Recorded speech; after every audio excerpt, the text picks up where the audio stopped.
welcome to the Press Start podcast, Press Start Australia's weekly video game discussion podcast. I'm your host, Ewan, joined today by my fellow gamers and co-hosts, Brody. Hello. James.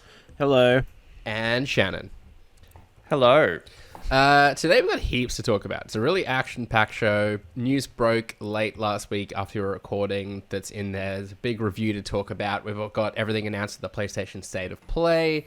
Some PlayStation remasters. There's Nintendo Switch 2 photos seemingly leaking, and what's next for Rocksteady Games, although that might be the rapid fire question today. Hadn't even been announced when we podcasted last, had it? That feels like an eternity ago. It hadn't, Shannon. I'm glad you brought it up, because that's where I wanted to start. The 30th anniversary PlayStation Collection has been revealed, and it's probably up for pre-order by the time that you're listening to this. I say pre-order. It's kind of half ballot, half are you a EB level 5 member. Shannon, let me quiz you first. What do you make of the collection first and foremost? We haven't even kind of like discussed the design of the products, anything like that. Do you think it's cool what PlayStation have done here? I do. I think we all kind of thought this might happen just based on what happened for the 20th anniversary. Yeah, it was kind of weird how quickly it sort of happened after the Pro, and that rollout was weird. But I really like it. I think it's better than the PS4 Pro. I really like the cord. Yeah, I like, on one hand, I really like what they've done. On the other hand, it's kind of annoying they're not doing face plates and stuff when that was kind of the whole point of the PlayStation. So I don't know. I like the collection and like how much detail they put into it, but then I still think there's probably a more mainstream way. They might still do that. Like this might just be phase one. But I really like the design, and I think it's just so cool because I feel like there is no more iconic brand, no more iconic moment in PlayStation's history than like that original PS1 branding with the grey and the logo and everything else. So to see that come into this generation is really cool. I like it. Yeah, I agree. I like the sort of retro touches. I think it's a shame that it has to be so hard for you to kind of get this kind of look if that's what you want. The controllers and stuff I get more, and of everything that's kind of what I was hoping to get tomorrow was one of the DualSense edges, things I don't yet have one, and that can be something that lasts a long time, I suppose. But yeah, even just be able to like style your console a little bit like that you're right with the panels, that does feel like it should be a bit more accessible than the 12,000 units or whatever that this bundle is limited to.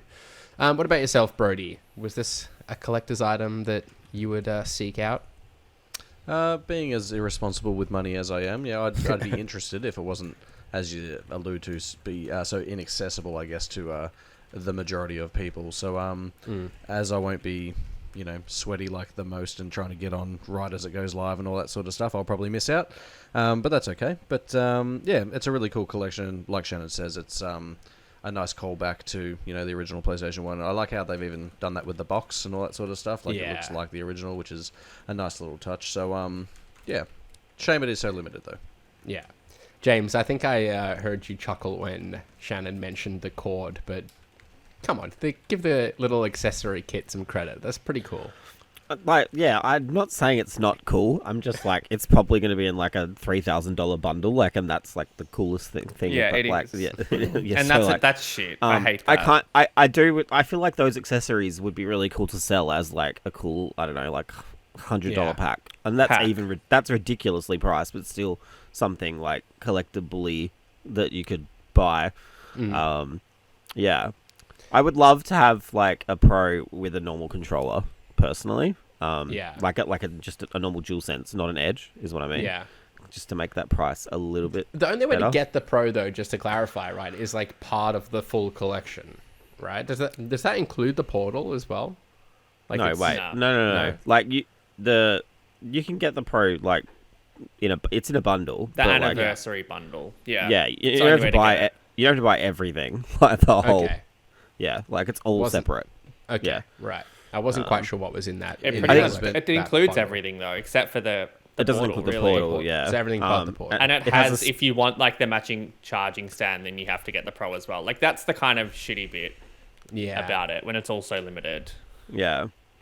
I do wish they'd do more, but I'm hopeful that like that accessory pack, like that would be a cool thing for them to just drop in a month or whatever. Like I don't know if they will, but like why not? And face plates, it's just You have to feels think like money if they made makers, these but- controllers with like more regularity, like if there's more stock of them, they would be one of the better selling controllers. You would assume, right? Like, But they're all so rare. Like even the Astrobot one's already fetching like $300 plus on Yeah. eBay because you can't, once they're gone, they're gone. Which I guess there is something nice about that. But you think for a company that likes money so much, they would just make more of these things.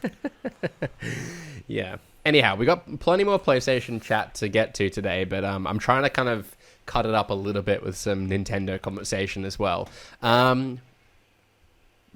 Where was I going next? Yes, the Legend of Zelda: Echoes of Wisdom. It's out. James, you reviewed it, giving it a whopping 9.5 out of 10. What made the game so special to you? It's just good. I really enjoyed it. It's, It has yeah, no, dungeons, I saw.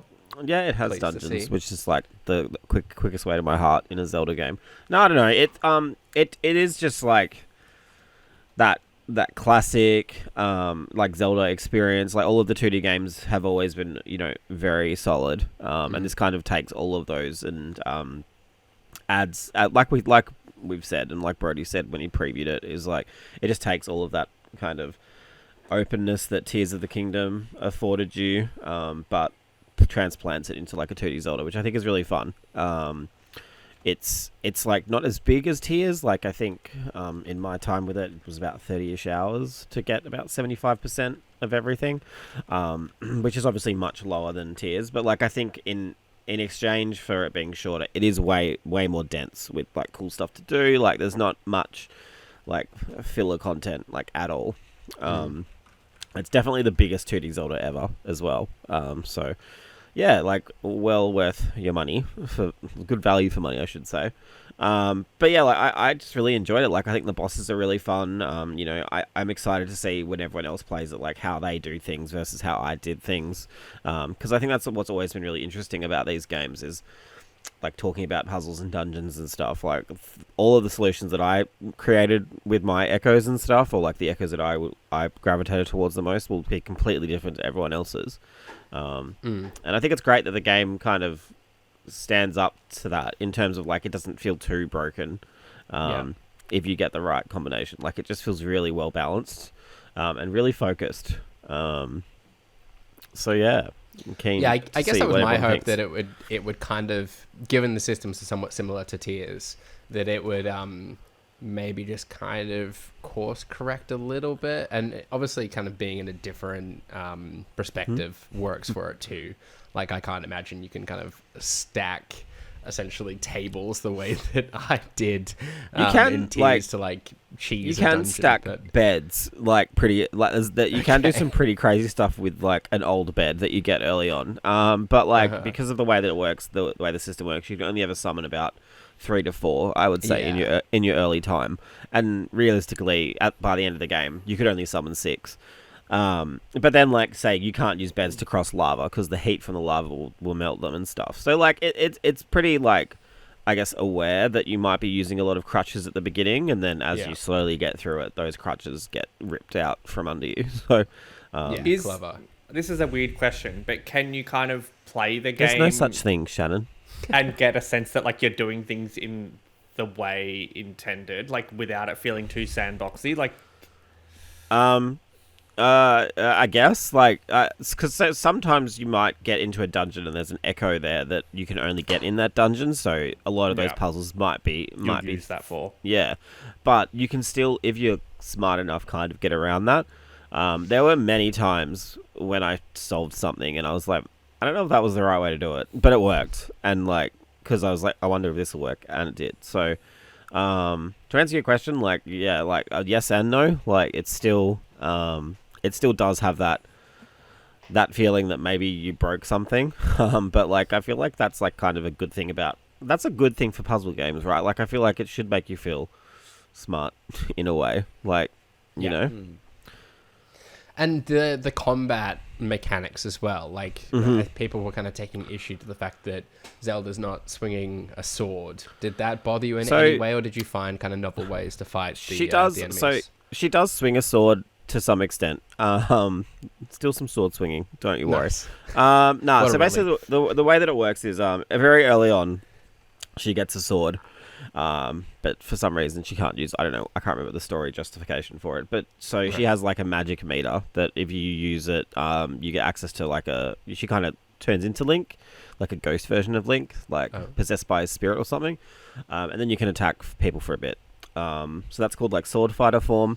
That gets expanded upon early on in the game, and it has a lot of practical application for like exploration and stuff. Okay. But in my review, I do say this. I say it does feel quite easy to just use sword fighter mode, especially when you're fighting bosses and stuff. Like you can kind of just activate it, go and do some hits, deactivate it, and it's a really good way to max your damage output. I personally didn't use it much because I felt like it was trivializing a lot of the battles. Yeah. So like I say this in my review, like it feels like a de facto easy mode. Like it's a way to like kind of give players like some help without kind of having to play the whole game in easy. Do you know what I mean? Like I feel like that's quite a clever way to do it too, rather than because I'm not the type of person to do that. But like if I were to get stuck, it would be annoying to have to like shift everything about the game down in terms of like health and all that. So yeah. In terms of using the echoes, like it's very fun. Like especially if you kind of as you start to like unlock more and you can summon more, because the game levels you up in two ways. Like it reduces the cost of some echoes, but it also increases the amount that you can summon. So like it kind of switches between those. So it like very cleverly makes sure you can't summon too many things at once. But the things that you can might be smaller or something. So at the beginning, like I found a sea urchin and I just was kind of dropping that on the heads of everybody. Like that was just doing damage at the beginning. Do you know what I mean? Like that was my sword at the very beginning. And then obviously as enemies got more powerful or had armor, like that stopped working. So I had to kind of change to something else. So like I got like the zombies from Ocarina of Time. You can summon one of them. They'll scream to stun the enemy. And then like I can maybe sea urchin them from that point or like you can summon like a shark, and like if it's on the water, it'll still thrash around and kill them, or if you're in the water, it will do it. Do you know what I mean? Like, you kind of just find all these different little ways to attack things, which all work really well. And that's why like I didn't feel the need to use sword fighter mode that much, like because there is so many options. How many echoes do you think you collected over the course of the game? So the game really front loads you with them. Like I reckon there was 50 to 70 of them by the time I got to the first two dungeons. Yeah. And I would estimate that to be about 25% through the game. And were they in constant rotation, or would you go through like phases where you're like, there was definitely I've like played for 5 hours using the shark for everything to like at the beginning, like Brody, I picked up the pea hat and used that a lot. But then once you get to the fire area, that's useless because the plants are weak to fire, right? So like it just burns. Right. So yeah, like because of each area is so different and there's elemental differences, you do switch through them pretty regularly. So after that original 50 to 70, each new area would give you about 10 or so like new ones. Do you know what I mean? Like and it's interesting to think that if I did say like the fire area last, whereas I did it first in reality, I wouldn't have all of those fire element echoes to take into like say the grass world or something. Like I feel like maybe the order I did it in might have made it even a bit easier than it already was, and people might have trouble if they go the wrong way or something, but I guess that's the beauty of it. You can kind of go in and out. You can even go to the fire world, grab an echo from there, and then go back to wherever. There's definitely like over 100 echoes, over 50 side quests, and like all of them sometimes were like mini, not all of them, but a majority of them were like mini dungeons and had their own unique bosses and stuff. So it is a very substantial game. Brody, being that you previewed this game, has James's review kind of got you even more excited to dive back into it? Yeah, I was already pretty interested, like based off the preview. Like I was obviously famously pretty harsh on it after its original reveal, but the preview definitely won me over. And to hear that, I guess the creativity and how you can solve puzzles seems to maintain itself throughout the entirety of the game is very encouraging, because I think that was easily the most interesting thing about it for me. So to hear that it doesn't drop that Yeah, through what is a pretty long game by the sounds of it, like 30 hours is definitely substantial. So You could probably do quicker, to be honest. I just really got lost. I couldn't. Like, But, no, yeah. I just got lost. appreciate that. I just got lost exploring. Like, and that's the other thing. Like, I didn't really mention this in my review because it was already so long. Like, the just moving from point A to B. There's so much stuff that'll pop up in between, like in the overworld. So like, it just is distracting, but like in all the good ways. Which I felt the same way about Tears. But obviously this world, because it is a smaller scope game, is much smaller, but still quite dense. So, yeah. Cool. Obviously, giving it a 9.5 out of 10, I'd be remiss to not ask you, like, is this in your... Why not a 10? Oh, no, yeah. No, is this in your shortlist for Game of the Year then? It is. How high is it up there, do you think? I'm not at that point in my life yet that I want to kind of move things around. How I have a many- list, What about... but it's not is it ordered. 5? Is it 10? Oh, 2 secs. We'll open up the list live. You need to order the list live now. No, I just need to mentally look. Yeah, top 5. Yeah. Exciting. Well, Yeah. my copy has dispatched from Amazon. Can't wait for it to arrive tomorrow. Eager to dive into it. For now, though, we better get stuck into all of this PlayStation news that emerged from the State of Play this morning. It was surprisingly stacked and included a bunch of bangers, including Ghost of Tsushima sequel, remaster of Horizon Zero Dawn, added content coming for Astro Bot that I'm really excited about, and Palworld coming to PlayStation, just to pick out a few choice picks. But there was obviously stacks of others that we ought to get to. Shannon, I'm going to come your way first. Of all of the announcements, what stood out to you? What excited you most? It was a weird one, to be honest. It started off quite slow, and then I feel like the last 10 minutes was full of some decent stuff. I wouldn't say there was anything that like got me mega excited. Ghost of Yotai. Yotai. I was really We'll figure struggling it to out think of that. by 2025.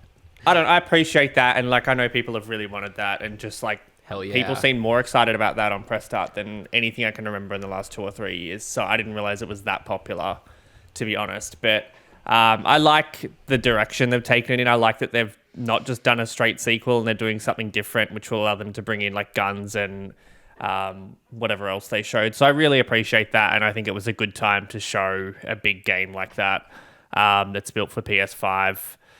Yeah, Astro was cool. I thought it was kind of weird to open with that and then like not drop it or give a release date, but obviously I'll play more Astro. Was good to see some VR stuff, and then I guess Horizon Zero Dawn Remastered. I can't really say I'm like dying to go back to it, but I'm glad that it's like a $15 upgrade and not $125. So I think it's cool. It obviously looks a lot better. Yeah, I don't know. Yeah, I'm eager to circle back to the remaster conversation. Sticking with Ghosts of Yotai? Yeah. What are we saying? Do we have a consensus? I think I've heard a Yotai. lot of... Yotai? I was very confused when I had to read it this morning, and then I've heard other people not sure how to say it, so I don't know. I think it's Yotai. Yotai. Yeah, I think so as Okay. well. I'm obviously on the record as being a huge Ghost of Tsushima Sorry, fan. yeah. James, just do you read want the to proceed? Yeah, what did it do for you? I saw some mixed reactions to it. It wasn't 100% positive, I would say. Yeah, I initially thought they were going to go, because like all the dialogue was kind of like themed around her being like a hunter sort of character, and you kind of see like the interaction with the wolf. I was like, oh, okay, they're going to kind of move away from the idea of ghosts and introduce like this kind of hunter character. And maybe there is an element of that. I've seen some kind of commentary that maybe the wolf is going to be some sort of companion character in the game as well. 300 years in the Reincarnate future. somehow. Yeah. That would be cool. Like, I know that would... Well, I kind of wondered, I was like, Like, it's dumb as fuck, Is it but like it an would be cool. Avatar kind of style thing? Like the next ghost isn't born until the previous one dies? Spirit animal. Yeah, I couldn't remember. But yeah, I think like this time change, obviously a new protagonist. I think that's all really quite cool. The game still looks gorgeous. I'm really excited just to see a continuation of this franchise. I loved what they did with Tsushima, and I hope that it has Legends, like the multiplayer component for that. Like I played 100, I feel like it 150 will. hours of that mode. So I'd love for that to kind of 150. I played a lot of Legends, yeah. Wow, that is a It's lot. Mortal Kombat hours for James. in the first week. So yeah, really keen to see more of the game, but I'm pleased that it's happening. I'm pleased that it's happening next year. I kind of thought maybe it wasn't going to be 2026 until we saw this game. So yeah, very stoked. Yeah, I'm the same. Like that's probably the one thing I'm happy about. Like if it does come out next year, at least it's kind of out, and then they can maybe do something else after Yeah. that. And I know we spoke a little bit earlier, Shannon, about like the name of it too. Like, is it problematic that it's not Ghost of Tsushima 2? Yeah, They've kind of it annoyed rebranded me when they somewhat, did that but- for Forbidden West, just because I feel like Horizon Zero Dawn is like one of their biggest franchises, if not their biggest. So like, I don't know. I know it is still a Horizon Zero Dawn game, but I just feel like to throw away something that's so successful. I think they've it's lent just- into the shorthand quite well. Like Ghost of Tsushima, people just called Ghosts, and so like this kind of makes sense in that regard. And Horizon is much the same, I suppose. So, yeah, I'm stoked that it's becoming it's- a franchise. Eager Yeah. beaver. Brody, I was super excited to see a trailer for the Lake House DLC for Alan Wake 2. Though, did that scare you as much as it scared me? It was a little spooky. Yeah, it was not a bad showcase for little spooky games. Like I was excited to see Fear the Spotlight as well. We were talking about that. Yeah. before Yeah, we that was started good. Recording. Excited for that. Yeah, that was one of the games I got to play at SGF. I played it for about a 20-minute demo or something, and that was really good. So I expect that will be a very good one to play come Halloween.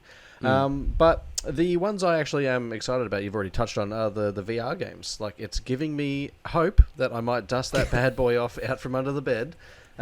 Like, even the Metro game looks surprisingly polished. Like, it gave me, like, almost Half-Life Alyx vibes. Like, it looked pretty well-rounded, pretty well fleshed out. So, Yeah. and as James alluded to in the roundup, like, that will be a good game for VR, being nice and claustrophobic in the tunnels there. So, that's good. And Does look obviously... good. And obviously that's the Midnight Walk game, while not exclusively for PSVR 2. The PSVR 2 support probably is going to be the way you'd want to play that, because it's a really pretty looking game, obviously with the stop motion graphics and stuff like that. Looks like another oddly creepy one. Like, yeah. There was a lot of little chilly sort of games in this. Yeah, I really like the look of that that game, The Midnight Walk. I'm Yeah. pleased that you don't need to play it in PSVR 2, because that was... That like I was Too seeing spooky for you. that in the trailer and going, oh shoot, like I'm gonna have to get my hands on one of these to give this game a go. But you've got the option. That's really cool.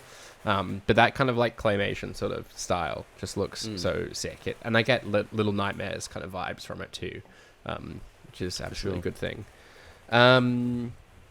Yeah, I was kind of a little different from you, Shannon. Like, I quite liked the opening of it with, like, the Midnight Walk. Hell Is Us, I think, looks kind of cool.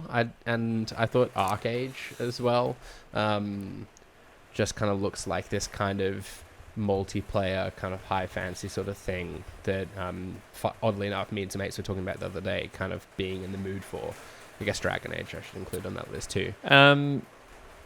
I'm not a Dragon Age fan at all, but to me it didn't look that out of this world. It's something James and I discussed whilst watching the stream. I don't know how anyone else felt about it. I'm sure James will give his opinion on it. I don't know something if is it's the weird about it best for me. Trailer of the game, like the extended sort of gameplay, in which it was just kind of a boss battle that just kind of like faded to black kind of numerous times to pass time.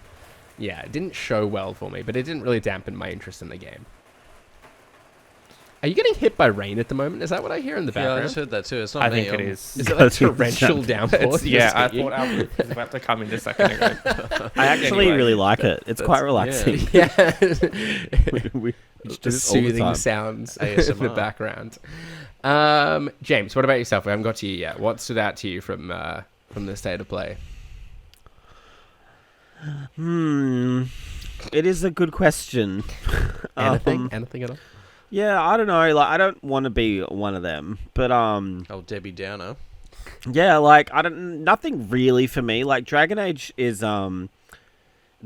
does look good, but I just want to play it and see how it all works, because I know that it is a deep dive for combos, so we literally do see how it all works. But what I mean is like just the structure of it, like, because I know it's very different from previous games. It's probably closer to Dragon Age 2 if anything. I think it looks good. Shannon thinks it doesn't. So like I don't know.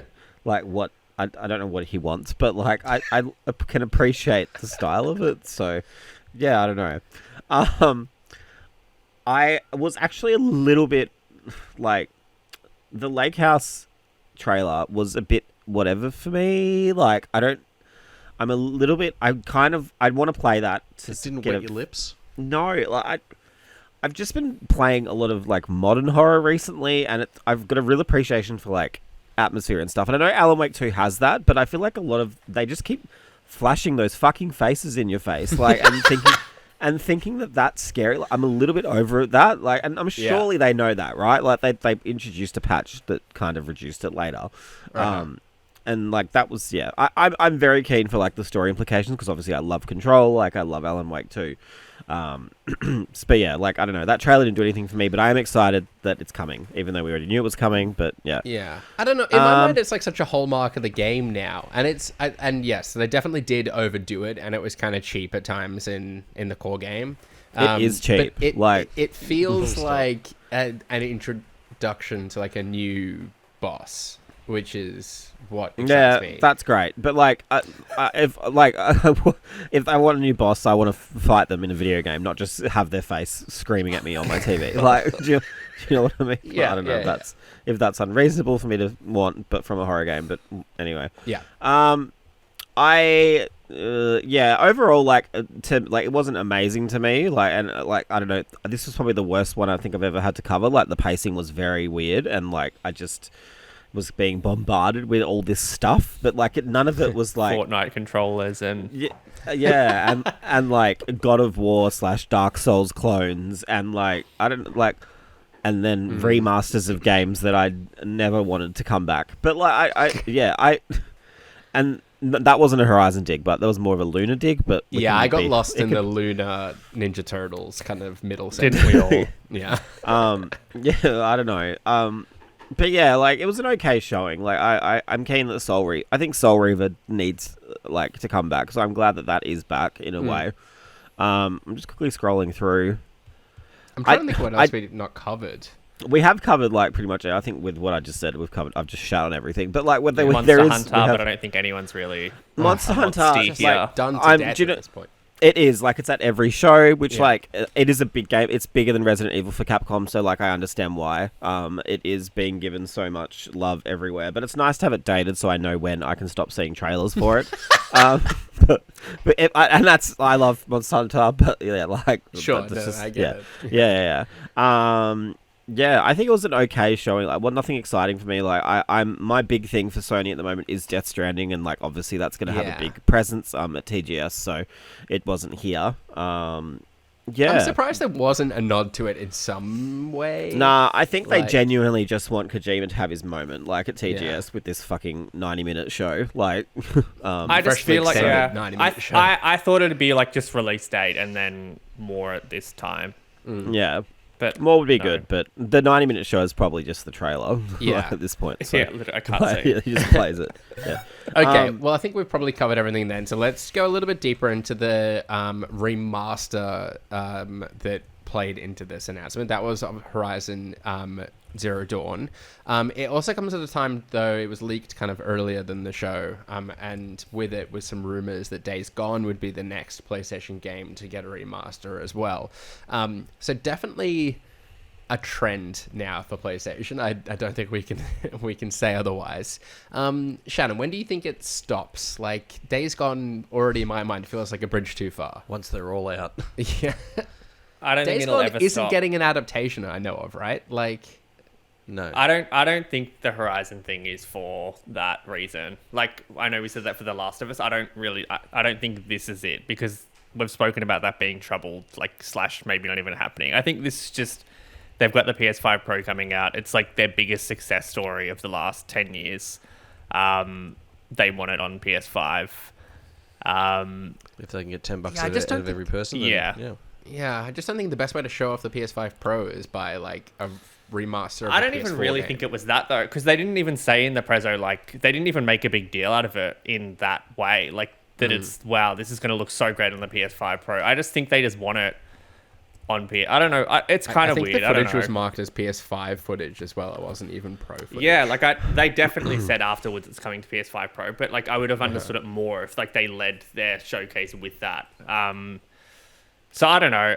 I think it's just a money raiser, right? And like in this industry, like we've spoken about time and time again, like if you're going to make millions off that, like I guess why not do it? And it does suck. I just hope that it hasn't like taken them away from doing something else. Like you would hope that a smaller team, I think it was Nixus that's worked on it, hasn't it? Yeah. So it's not Gorilla. So I don't have any huge issue with it. Days Gone is kind of a weird one just because I would argue with you. well, it's both ways because general, they've said but they don't want to do also- a sequel, but I think Days nobody Gone played it. was well, I don't want to say nobody played it. I think it still sold millions, but I think the buzz around it was really average at launch, and I think it eventually became something much better with updates and stuff. And but I because think it by was that near The point- Last of Us Part 2 as well, I think, which we said was weird at the time for what it was. Did we? Well, I thought it. Oh, okay. Yeah. Well, I don't know. No, well, I'm not going to dispute you. I'm scared. But they should. I'm surprised we're not getting to the point where it's going to be like The Order is the next remaster. Like I feel like that's on the list coming soon. Yeah, I I just- just yeah. playing into Shannon's theory there. Like, I wondered if it was tied to kind of units sold at all, because obviously Horizon sold really well. Obviously, The Last of Us did too. I guess even before all this, like the Uncharted games had a remaster too, so maybe we factor them into this equation. Like, but they all sold really well, so maybe it's like, okay, we know people love these games. We know more gamers are coming to PlayStation all the time now. We're kind of been on top of things the last couple of generations. Let's just try and make sure we get as much money from these franchises as possible, even if they, like, especially if they are quite easy, manageable workload wise, for these studios. That being said, though, like, just looking at sales numbers, Days Gone, the last report we had, that had sold 9 million. Like Ghost of Tsushima, which hasn't, as far as I know, had any kind of remaster talks around it. Maybe that's a bit fresher. Like, It had that a sold over PS5. 13 million. So like, already my theory is like starting to fall apart. Bloodborne sold 7 million units. I just reckon think we can sell more of those. it comes if to we a point remaster where that it's game. like we'd all rather like PS3 games be remastered, like Infamous and Resistance and Yeah. Metal Gear Solid 4 and whatever else. But I'm guessing Some the of these effort games are that hard it'd take to play do nowadays. that versus what they would make compared to this, which it's still work, but like I'm guessing that it makes more business sense to do something like this and just make some money. Yeah. And I don't have, wanna be- like, a I don't better wanna be version of like- the game. that person, but I do think Bloodborne is a weird one not to touch. I don't know. Yeah. I know that like Ewan just said, it has sold less than all of those other games, but I would argue it was more profitable than all those other games. And you I have would to also think that argue, like there's like a After groundswell Elden- around. Yeah. yeah, Whereas after in Elden the Ring post-Elden and Ring Sekiro, world, yeah, like it is a game that like I think everybody has a keen interest in. Especially if and it is included a game. PC release as well. Yeah, oof. like it just doesn't run that well compared to say other games in that of that ilk. Is there any so- weirdness around like that would stop that from being brought over? I'm not really Nah, across not as really. intimately as- Like people have already done mods for like modded consoles. But that I make mean it run like better, copyright or like Yeah. studios. Not that I mean it's a From game, like, but there's no licensing or anything like that. It's very odd. Yeah. That it hasn't happened yet. I think this would have been a perfect game for the Pro in a way. But yeah, Yeah. What can you do? It is an odd one. It might be in the roadmap. I don't know. Yeah. I Fingers mean, crossed. it will be. Fingers crossed we see it one day. Speaking of people having their fingers crossed, though, Pocket Pair, fresh off the release. What? Well, maybe it's too late for their fingers to be crossed. Pocket Pair, the makers of Palworld, who just announced that the game is coming to PlayStation. It's available now, too. They're getting sued by, surprise, surprise, Nintendo. They're not too happy, by the looks of things, that the game emulates Pokemon in more ways than one, and are taking them to court over it. Brody, what chance, if any, do you think Pocket Pair have of defending themselves here? I don't know. Look, I'm not a lawyer. I'm far from it, but I think we said when this game came out that Nintendo were likely to get pretty litigious. So, Yeah. look, could this be the second live service game to get nuked on PlayStation in like under a month? Like this could be the second one. So, yeah. Look, I don't know. Good luck to them. I hope they come out largely unscathed, but I think I don't it's know. What worth- can they do? They'd probably have to like reskin everything or something like that. 'Cause, I think it's well, worth mentioning. yeah. It's not from the designs Oh. of the pals. It's I don't know if this part is true, but It's a apparently patent. it's a patent has been like copied, and I think it's the idea of throwing a ball at something to capture it. Yeah. Like that's the bit that has upset them out of anything else, which like kind of makes sense because like you look at Dragon Quest as an example, and like that's a franchise where I mean, a lot of, but then also like the designs are like a bat. yeah, and I'm sure it's all no one upset owns them. It's just they're no going one after owns what a they think they design. can win.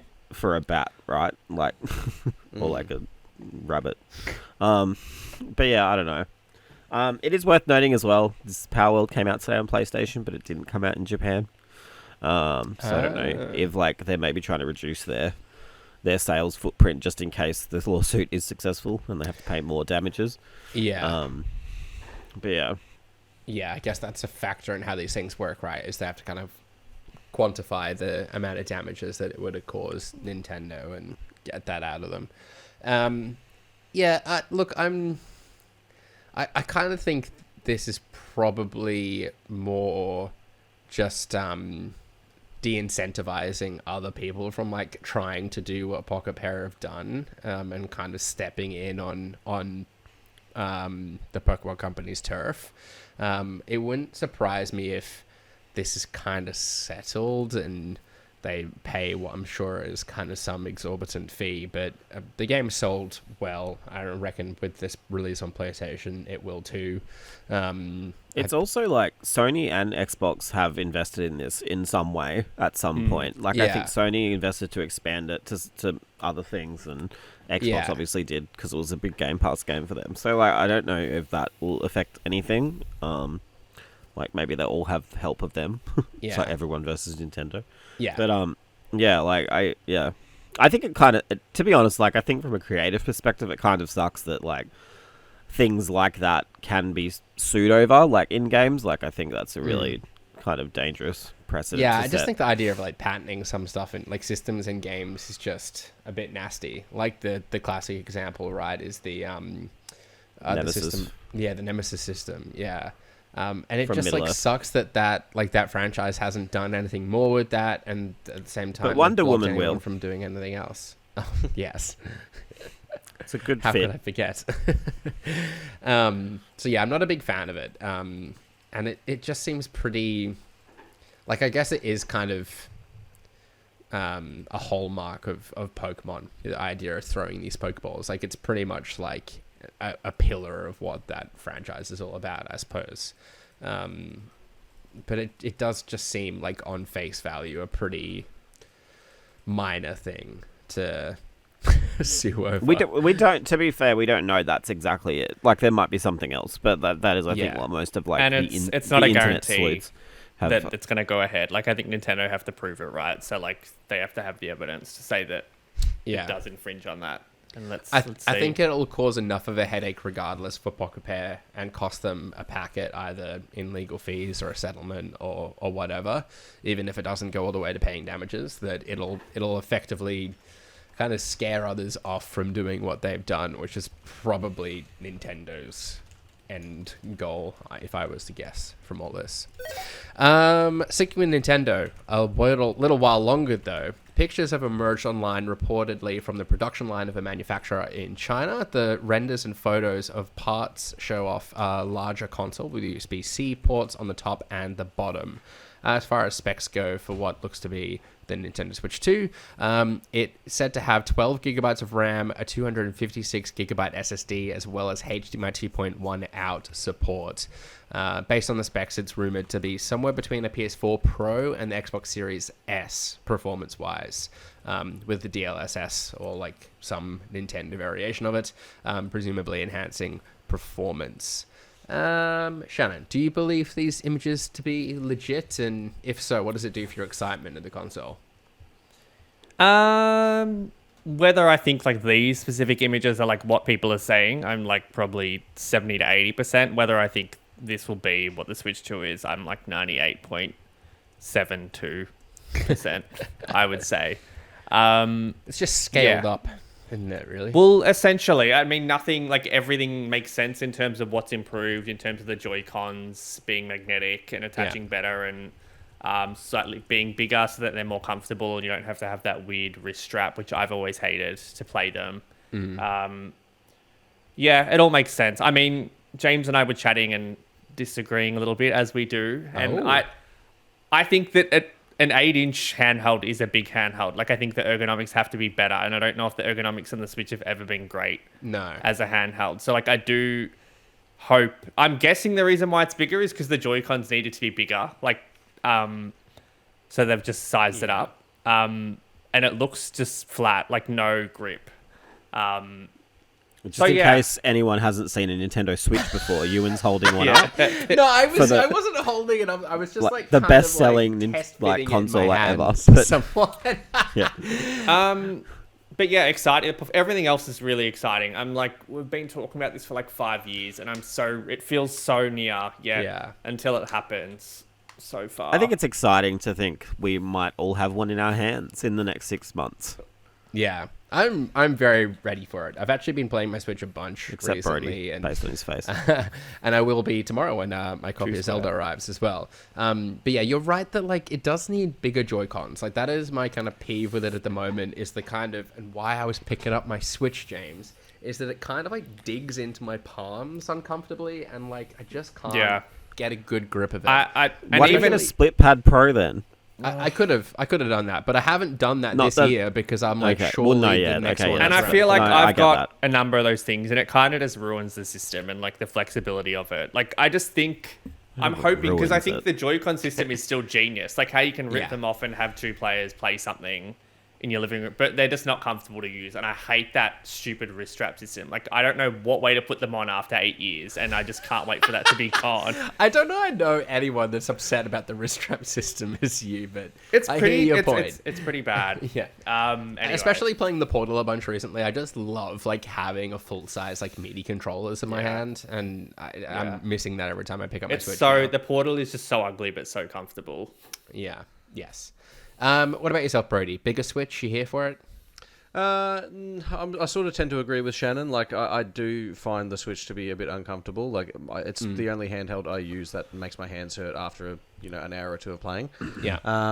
So I mean, again, like if the ergonomics are right and it feels comfortable to use, then I'm on board with it, I suppose. But I do wonder if it might be a tad too big. But I guess time will tell in that. You're living that Steam Deck life now, though. Like, how does that compare size-wise to your? I think he's a portable PC. I think, right? I did have a Steam Deck and it's gone now. But I'm the where did it go? Roger Ally life. You weren't a fan of the Steam Deck, then I take it. It was fine. It just it's obviously a very closed sort of system. I just prefer the Asus. Oh, okay. And I don't need to. Right. I don't need to. That Game Pass life. That Game Pass, exactly. I can play Xbox games on my Ally. So that is handy. How does that compare size-wise to the Switch? Is that bigger? What is the Ally? I don't know. It's a good question. You talk amongst yourselves while I Google it. I think it has a 7-inch screen, so I think it's fatter, but I feel like it's similar. But it's more in the direction of the Switch 2 based on these pictures and renders and stuff. Yeah, okay. That was more my question. But it's also comfortable, more importantly. Like, I don't find it to be an uncomfortable handheld despite its size. Like the Ally, I'm saying. But yeah. Which I think the thickness honestly does help a little bit. Like you want a console You've to got be something for to hang portability, on to. but it does diminish the comfort factor. Excited for it. Hopefully we see it soon and get it. James, if it's 6 months, that'd be great. I'm ready for it. I reckon. Oh wait, maybe not. I get. Well, no, yeah. I don't play my James console. said in my hands in the next 6 months. Well, maybe I'll be at a preview event. Who knows? Maybe he's Yeah, I don't I've play been my flirting with the console. idea of a portable PC, but again, put that off, waiting to see what the Switch looks like. So I just don't play portably, so I haven't thought about all of these grippy things that Shannon's always talking about. So. See, I pretty much whenever I'm switching, I'm like it's handheld. Yeah, right. But that's because it's not 4K. That That might be different. Yeah, that's true. Nice on your big TV. I don't know what else. That probably. I was going to say Yeah, that sounded it more. sounded like an innuendo. James is but playing yeah. on a do we, CRT. we all have big TVs. I was just Look, yeah. no I've one got pulled me a up when I said massive big TV. meaty controllers in my hand, so I was thankful right, for that. Okay. Yeah, right. I have a rapid fire question for you all this week. Nick Special. You always and I do. hope I pronounced that correctly because there was some rehearsals going on before Beautiful. the podcast and we reached out to him to confirm. So Nick, hopefully I've done you justice. But Nick from Xbox Era has reported that Rocksteady is working on a new Batman game after Suicide Squad Kill the Justice League. My rapid fire question to the three of you: can Rocksteady steady the rocky boat that is their studio after veering off course with Suicide Squad? That's Oh my beautiful. god, That's not it's bad. awful. I think yes, they can, as long as they refocus, keep it single player, and just avoid all the missteps that they obviously had with Suicide Squad. I think they definitely can Agreed. James? make it Batman Beyond. I was going to dignify his response, but I think that yes, I think like the success of Spider-Man indicates people want games like this still, 100%. right? Yeah. Yeah, and I would still argue Batman was better. Like, and so like, And I think Spider-Man they doesn't should exist without those Batman games either, I reckon. 100%. Like, Yeah. yeah. So like, yeah, definitely. I'm surprised, to be honest, they're even given a chance to do that, if that is the case, given what WB is like. But What else you know, did WB have though without that? they've got to Mortal potentially Kombat lift them up? 1, Wonder Woman. which is doing fantastic. And Rocksteady aren't going to go make a Harry Potter game anytime soon, I'm sure. Oh but- yeah, Hogwarts as well. Yeah. Yeah. Quidditch. I don't know if that's lighting people's towns on Culture fire. on If fire. that's the saying, yeah, I don't know. Yeah.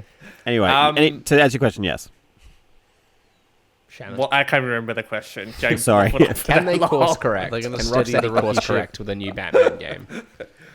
I think so. I think that the second Batman is shown that people forget Suicide Squad and just fall back into Rocksteady. I mean, Arkham farms. Shadow, when that was shown, everyone was like, wow, this looks really good. And then it was Yeah. like, also for Oculus. And it was like, oh. Yeah. Like, For MetaQuest Yeah. 3 specifically.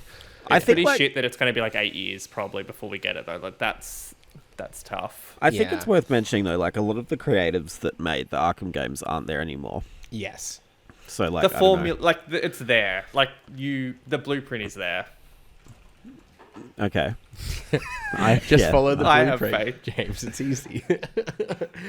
I was going to add something else, but I can't even remember what I was going to say now. So let's play the Wiki. The Press Start podcast game show. The previous week's winner is part of a Wikipedia page for an unknown game, and we, the contestants, must guess the game. A point is awarded for each correct guess, with the round concluding after someone's bagged themselves 2 points. If you guess the first two off the bat, it's a clean sweep. You get a bonus point, which James must have done once or twice because he's comfortably in the lead with 32 points at the moment. Shannon in second on 28, myself in third on 26, Brody in fourth with 19, Kieran on 10, Harry bringing up the rear on 5. But James, as last week's winner, you are today's host. Take it away when you're ready, sir. Great. Okay. Let's go. The game is a... Stop typing. Who's typing? Pay attention. This could be your You can see my chance. hands. The game is a The game is a Metroidvania action-adventure game taking place in the fictional region of somewhere. Players assume the control of someone, a silent knight wielding a sword named Mia Culpa. Shannon. Oh, No. Oh. Ooh, Shannon. Brody will queue up. I was going to say Hollow Knight. It is not Hollow Knight. Sorry, babes. Can I queue up? Yeah, you can, Brody. I'm going to guess a Blasphemous. It is Blasphemous. Ah, Congratulations. Thank you. Nice. I don't know her. It's such a good game. You're missing out, Shannon. The DLC got announced for that this week, so it's exciting. Well, Blasphemous 2, but Oh, you know, okay. Yeah, I was going to say, isn't there a yeah. second? Yeah. yeah, very exciting times in James's world. Speaking of which, the game features a story mode, online multiplayer, and rollback netcode, as well as offline gameplay. Ewan. And yeah, oh my god, Now, which Ewan. one is this? Shannon, I'm going to queue up. Is this Mortal Kombat 1? It is Mortal Kombat 1. Ewan. Congrats. Chaos Reigns expansion dropped for that this week. Exciting times. Big Lots of skins. Big animalities. skin. Hot. Big skin day for James. Lots of skins. Big skin. Lots of skins. Oh my lord. Cool. Well, so with Brody won. Oh, Brody didn't get the sweep. I feel I think bad. James's netcode needs improved. Oh, okay. Wow. Your mic just came this- through weird for some reason just then. Okay. Am I fine You may now? Because I don't continue. Yeah, want any you're fine excuses now. for why You're someone perfect. didn't get the. Yep. Okay. You're perfect now. Okay. Think about this one, everyone. The game is an action role-playing game played from a third-person perspective and features elements similar found to those from the other developers' games. The player makes their way through different locations while battling varied enemies, including bosses, collecting different types of items. Oh my god, this is every game ever. At the beginning of the game, the player creates their character. The player... boring. Combat is fast-paced and requires an offensive approach in order for the player to combat dense hordes of enemies. This is kind of misleading. The player character is agile and can dodge attacks by strafing around enemies. The new risk and reward style of the gameplay is emphasized through the rally system, which allows the player to recover portions of lost health by striking an enemy within a small window of time after taking damage. The director of this game explained that this represents the player's increased will to continue after striking an enemy. You win. Yes, Ewan. I'm really testing my knowledge of these games here. Because I'm kind of useless at this. Is it Sekiro? Shadows died twice. No. No. Sorry, can we just... Is it, you said third-person Yes, I did. action game? Or did Yes. you say RPG? I mean, it says adventure. action RPG. Oh, Okay, action okay. RPG. Shannon, Oh, shit. Yeah, Shannon? is it Lies of P? It's not Lies of P. Damn it, Are we it's so totally on the wrong confident. track? I don't think it's a Souls-like, guys. Well, that was just on theme. Unless it I is. thought there I was a thought good there answer was to the one in theme. which you had... There was like... The rally system thrown me. I was going to say It's a card Palworld, game. but I think that was just a typically more like aggressive game. I don't think you... Similar to previous games Which by is the something same else. developer, slaying enemies grants the player blood echoes, which doubles as Brody. the player's... Yes, Brody. Is it Bloodborne? It is Bloodborne. Congratulations. Ah, bang! I literally just said I was going to say Bloodborne, but then I didn't think that was the one. God damn it. So Brody God I wins. listened to Congratulations. a kind of funny podcast that they mentioned Blood Echoes, otherwise I wouldn't have had Oh, no idea. really? Yeah. Well, I thought I'd include that because it should have been announced today, but that's fine. Oh. There's no news Oh, about That's that. the It was just netcode, clear. boys. We'll never know The why whole you round is included null it. and void. I'm trying. Yeah. Well, now, yeah. Literally, it says trying to reconnect. Am I back? Yeah, you're Yes. Okay. Funnily enough, I've been flirting with the idea of going back to Bloodborne recently. I made it as far as the second boss, I want to say, which is pretty much as far as I've made it through any FromSoft game, with the exception of Elden Ring. The second you finish it, they'll announce the remaster. Well, that's the thing. After is the listening thing. to that podcast, I've decided I'm going to install it. I'm going to like try and find an easy mode on PC so I can beat it because I won't be able to beat it otherwise. For what And game? For Bloodborne, sorry. Oh, okay. No, I'm going to try and find like an easy mod. I'll find something. Apparently they exist. I think there's something that PC? Why did I I, think not there's- think it was on PC? Yeah. no, it's not on PC. I'll find Brody's- some sort That's of way the to play that's the this. drama. Can you emulate? I mean, Okay. not that we should. Anyway, I'll allegedly find a version Brody's of it to play somewhere. unfortunately horribly confused. The game's not available on PC. Yeah, it's classic Brody. I'll find Go to something. bed. With that, let's bring an end to what was this week's episode of the Press Start Podcast. Subscribe to us on Listener or the podcast service of your choice. Follow us at press.au and visit the site at pressstart.com.au. It's been a little while since I mentioned, but we do the video version of the podcast on YouTube now as well. So look out for it there too. We've also been joined today by Shannon. Yeah, you can follow me at Shannon Grixty, and good luck with your various pre-orders. Or I hope you got what you wanted if this goes out after that. it is PlayStation Pro Eve as we record. Yeah. It Just is. so everyone knows. Chances are we're all going to be on a ballot tomorrow. I think that's kind of just... It feels like a sneaker drop. This is... I'm a kinda level wild. 5, so Oh. yeah. Well, no James, ballot. if you're not interested ballot for in me. making some purchases, let's talk after no. this recording. No, I've got people queuing up. I might damn it. I might start a ballot of my own. Obviously, Yeah, like literally. yeah. A best friend quiz. Yeah, literally. Who knows me best? I'll just make a quiz about me and my favorite games. The voice you're hearing there is James. Oh. We were still doing the outros. If they're In at, case if, there they, was any doubt. if they're at this point, they know. You can find me on Twitter at Jams, ADJMZ. Reach out to them there to whatever. sign up for the ballot. Yeah, absolutely. Yeah, absolutely. And last but not least, winning the point today, it was Brody. Yes. Yes. Oh, what's going on with our screens today? Yeah, it's all working just fine. And I've been your host, Ewan. You can follow me on socials at Ewan_Roxborough. I promise whilst I can control the three of your mics, I have nothing to do with your screens turning off. I don't know what that's all about. But thanks again for tuning in. And until next time, happy gaming. Bye. Bye.